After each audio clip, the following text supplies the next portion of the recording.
प्रचार गीतातून जय भवानी शब्द काढणार नाही, आधी मोदी शहांवर कारवाई करा मग आमच्यावर कारवाई करा, उद्धव ठाकरेंनी निवडणूक आयोगाला ठणकावलं. पंतप्रधान बनाव असं फडणवीसांचं स्वप्न होतं. मोदी शहांनी फडणवीसांचे पंख छाटले. संजय राऊत यांचा फडणवीसांवर हल्लाबोल.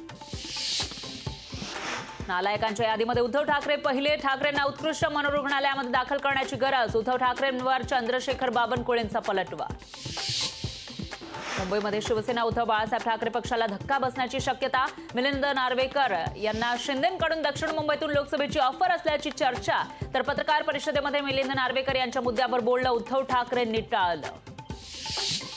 रणजितसिंह मोहिते यांच्यावर भाजपाचा अघोषित बहिष्कार. भाजपनं रणजितसिंह मोहितेंना माढा मतदारसंघाच्या प्रचारापासून ठेवलं दूर.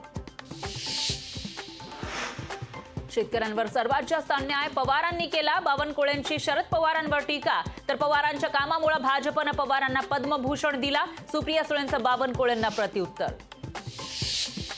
महायुतीचे शिर्डीचे उमेदवार सदाशिव लोखंडे उद्या भरणार उमेदवारी अर्ज. शिंदे फडणवीस अजित पवारांच्या उपस्थितीमध्ये भरणार अर्ज.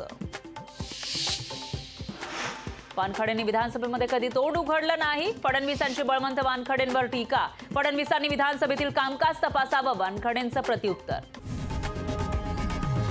लोकशाही मराठी ऐका, पहा, जागरूक रहा.